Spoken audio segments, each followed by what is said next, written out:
Мы знаем, информация-то она есть оперативная, которую я не могу сказать, не сотрудники полиции, да, но хотелось бы, чтобы доверительные отношения были у нас, у прокуратуры, у правоохранительных органов с вами, и всю информацию, которая она есть. Если вы не хотите сегодня здесь на совещании это озвучить, тогда можно отдельно ко мне подойти.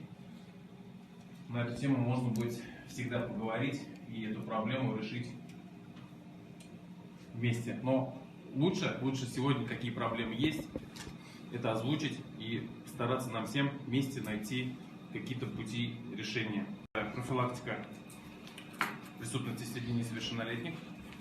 Сегодня у нас совместно с Министерством внутренних дел Российской Федерации при прокуроре республики было также проведено координационное совещание, которое было посвящено именно по профилактике преступлений, в том числе среди несовершеннолетних.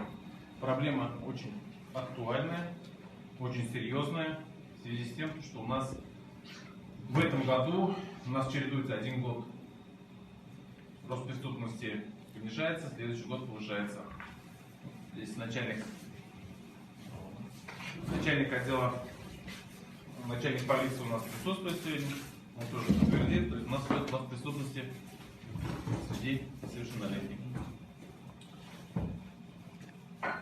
Почему собрали директоров школ? Хотелось сегодняшнее совещание провести в формате не сколько отчетного формата, да, а именно